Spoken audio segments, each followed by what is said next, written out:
चलो हल्ला नहीं करना है कोई।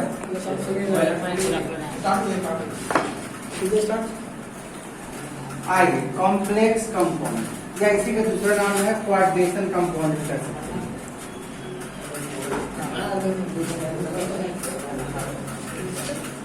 कोऑर्डिनेशन कंपाउंड, कॉम्प्लेक्स कंपाउंड या कोऑर्डिनेशन कंपाउंड। तो आओ पहले थोड़ा मतलब जान लो कुछ हल्का फुल्का है बॉन्ड के बारे में, है ना, जो कि तुम 9, 10, 11 तीनों में पढ़ा है। आइए पहले से तुम लोग लिखाया हुआ था थोड़ा ना। Yes sir. टनाटन हाँ बढ़िया। आइए सब ध्यान देना। सबसे पहले हम लोग जानेंगे बॉन्ड के बारे में, हल्का चर्चा कर देते हैं छोटा छोटा पॉइंट दिखा के। ऐसे दिखा रहे हैं तो बड़ा जूम हो जाएगा। बॉन्ड का काम क्या होता है? बॉन्ड का क्या काम होता है? बॉन्ड को हिंदी में बंधन बोलते हैं। क्या बोलते हैं? बंधन। और और बॉन्ड का काम क्या होता है? तो बॉन्ड का काम होता है, जैसे मान लेते हैं हमने ले लिया एक मॉलिक्यूल CH4, इसका नाम मेथेन है, सब जानता होगा। अब इस जो मेथेन मॉलिक्यूल्स देख रहे हैं हम लोग, इसमें देख रहे हैं एक कार्बन है और कितना हाइड्रोजन है? 4 हाइड्रोजन। अब एक कार्बन जो है चारों हाइड्रोजन को अपने और क्या करके रखा हुआ है? जोड़ कर रखा हुआ है। क्या करके रखा हुआ है? जोड़ कर। तो बॉन्ड का काम क्या है? ये हमारा हो गया आइटम, ये हमारा क्या हो गया? आइटम। और ये हमारा हो गया पूरा का पूरा मॉलिक्यूल्स हो गया। मॉलिक्यूल्स भी कह सकते हैं या फिर क्या कर सकते हैं? कंपाउंड। सही बात है कि नहीं? तो अगर किसी मॉलिक्यूल्स में अगर वो जो आइटम देखा जा रहा है उस आइटम को जो एक साथ जोड़ कर रखता हो, एक साथ वही कहलाता है हमारा, क्या कहलाता है? बॉन्ड का काम है किसी मॉलिक्यूल्स में आइटम को एक साथ जोड़कर रखना। बॉन्ड का क्या मतलब हुआ? बॉन्ड किसे कहते हैं? तो बॉन्ड जो होता है एक अट्रैक्शन होगा, फोर्स ऑफ अट्रैक्शन, क्योंकि रिपल्सन होगा तो रख में नहीं करेगा। क्या सही बात है कि नहीं? बॉन्ड जो होता है एक आकर्षण बल की तरह कार्य करता है। और बॉन्ड का काम है किसी मॉलिक्यूल्स में आइटम बोले तो परमाणुओं को एक साथ मिलजुल कर रखना, जोड़ कर रखना। जैसे माता पिता है बढ़िया तो सब बाल बच्चा, माता पिता सब भाई शादी हो तो बंटवारा है, भाग लो। सही बात है कि नहीं? तो याद रखना बॉन्ड का काम होता है कि किसी भी मॉलिक्यूल्स में आइटम को एक साथ जोड़कर रखना। ठीक है? बॉन्ड 3 तरह के हम लोग को जानना है।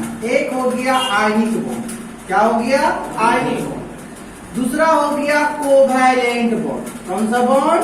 और तीसरा हो गया हम लोग का कोऑर्डिनेट बॉन्ड। कौन सा बॉन्ड? कोऑर्डिनेट बॉन्ड हो गया। तो हम लोग को जो काम पड़ेगा सबसे ज्यादा आयनिक बॉन्ड का काम पड़ेगा। और किसका काम पड़ेगा? Coordinate bond. कभी कभी समटाइम रेयर केस में भी कोवैलेंट भी आ सकता है।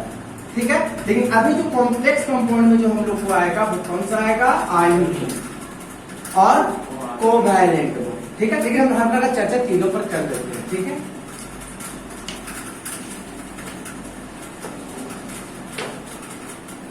वही लाइन है क्या बोलो? आयनिक बॉन्ड के बारे में कैसे पहचानेंगे सर? ठीक है? तो आयनिक बॉन्ड हमेशा याद रखना,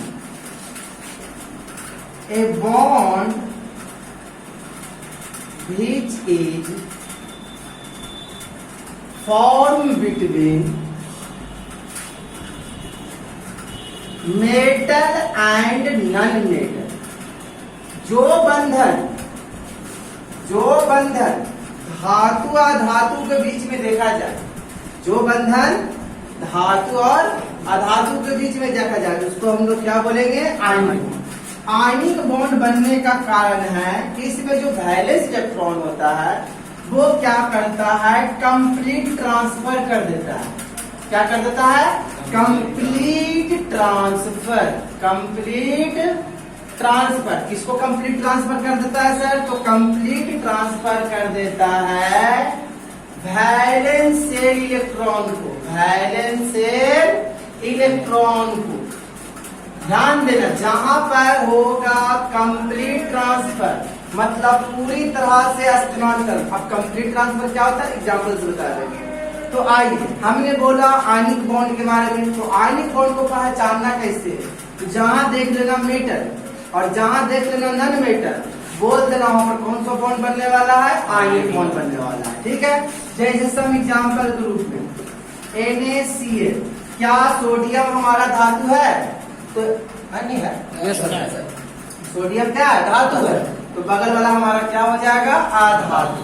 तो धातु और धातु के बीच में हमें एक बॉन्ड बना हुआ छुपा हुआ है, ये दोनों को जोड़ कर रखने वाला काम बॉन्डे कर रहा है। समझ में आ रहा है क्या? तो ये हमारा जो बनेगा ये दोनों के बीच में कौन सा बॉन्ड बनेगा, तो आयनिक बॉन्ड। जैसे बोलेंगे calcium oxide, magnesium oxide, potassium chloride, बहुत सारा बन सकता है। क्या समझ में आ रहा है क्या? तो आयनिक बॉन्ड पहचानने का तरीका metal non metal, metal non metal, metal non metal, metal.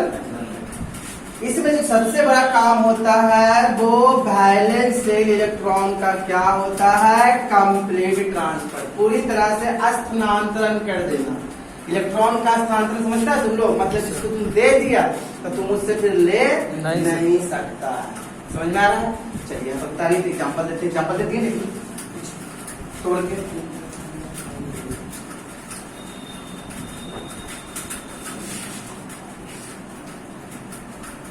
Doctor इसको वीडियो कराता है, नहीं सर, उसी को आता है बढ़िया से, नहीं करता है सही।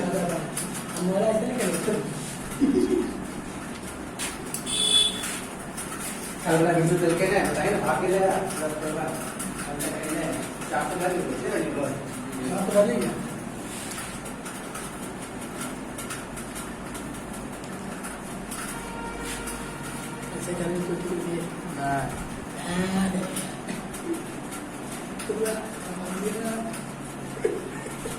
हंसा देनी ना,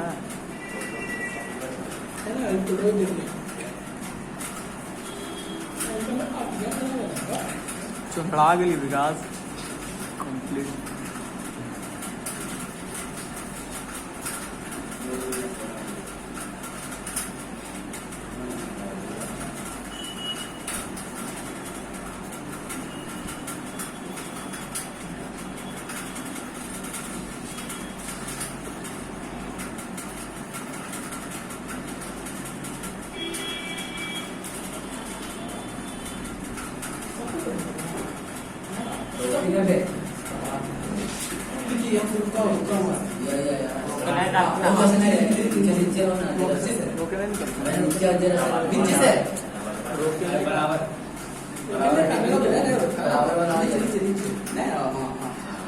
बंद कर दिया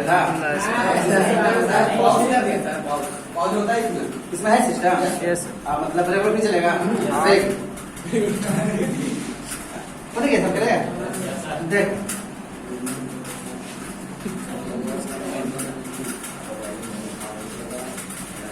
ध्यान देना NaCl, देखो Na और Cl, ध्यान देना सब। तो सोडियम का वैलेंसी हमने लिखाया था छोटू, ये सही बात है कि नहीं? वैलेंसी हटाओ, वैलेंस इलेक्ट्रॉन में मतलब रखते हैं। सोडियम का परमाणु संख्या 11 होता है, 281, और सोडियम का कितना होता है 17, 17 बोले तो 287। इनके बाहरी सेल में कितने इलेक्ट्रॉन, इनके बाहरी सेल में कितने इलेक्ट्रॉन,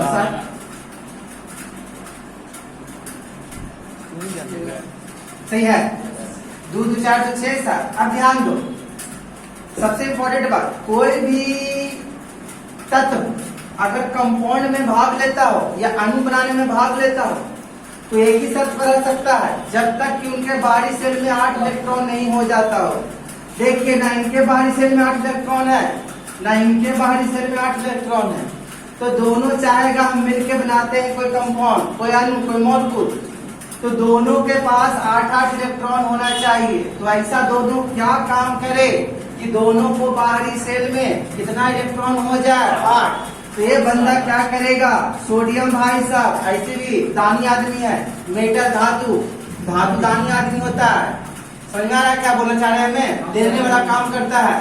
तो ये सोडियम क्या करेगा, अपना बाहरी सेल के इलेक्ट्रॉन को किसको देने कर देगा, क्लोरीन के देने। मतलब ये अपना इलेक्ट्रॉन भेज देगा किसके देने भाई, क्लोरीन के देने। जैसे क्लोरीन के देने भेजेगा तो यहाँ पर Na पर कैसा चार्ज, पॉजिटिव, क्योंकि देने वाला चार्ज कैसा लगता है। और ये इलेक्ट्रॉन को लिया तो इसको बड़ी बड़े ब्रैकेट में लिखना इस तरह से, और लिख देना Ca का इलेक्ट्रॉन दो 4 2 6 एक साथ था, एगो जा रहा है Ct का मतलब समझता है कंप्लीट गया, कंप्लीट ट्रांसफर। Ct मतलब कंप्लीट ट्रांसफर। तो देने वाला पॉजिटिव और लेने वाला कैसा, नेगेटिव। ना काम कर रहा है। जैसे मान लेते हैं कैल्शियम क्लोराइड या कैल्शियम या क्लोराइड, तो कैल्शियम का परमाणु संख्या कितना होता है, 20 ना। कैल्शियम का कितना परमाणु संख्या होता है, 20। तो 2 8 2 इनके बाहरी सेल में क्या इलेक्ट्रॉन 2, और इनका कितना 7। अभी बताया 7, अब कल भी दिखा दिए थे। हेलोजन ग्रुप का बाहरी सेल में कितना, 7वां ग्रुप का है। या एक इलेक्ट्रॉन Ct करेगा, एक इलेक्ट्रॉन Ct करेगा, तो क्या होगा, इस पर 2 प्लस, कितना प्लस, और यहाँ पर ब्रैकेट कर देना, Cl कर देना, या 2 2 4 2 6 या 2 8। अब यहाँ पर सर क्लोरीन की संख्या कितना दिखाया जा रहा है, 2, और यहाँ पर तो आप लिखेंगे 1। तो याद है कि इधर से कर देना, गुना कर देना, है ना। जब भी करना तो इसके आगे कर देना, क्लोरीन के आगे कर देना। और इंडिया दूसरा कैसा चार्ज, निगेटिव। बताओ क्या निगेटिव क्या पॉजिटिव। तो आयनिक बॉन्ड में हमेशा याद रखना, जितना पॉजिटिव होगा उतना क्या होगा, जितना पॉजिटिव होगा उतना क्या होगा, निगेटिव। समझ में आ रहा है। तो आयनिक बॉन्ड कैसे पहचानने के पता चल गया आप लोग को। धातु और धातु के बीच में जो बॉन्ड देख लेंगे उसको हम लोग बोलेंगे, कौन सा बोलेंगे, आयनिक बॉन्ड। क्योंकि ये बॉन्ड जो बनता है कैसे बनता है, Ct से। ये हमारा जो बॉन्ड होगा कौन सा बॉन्ड के रूप में होगा, आयनिक बॉन्ड। मैं काम कर रहा है भेजा में हट गया, कोई मन में सवाल, कोई दिक्कत बता दीजिए। Aluminium chloride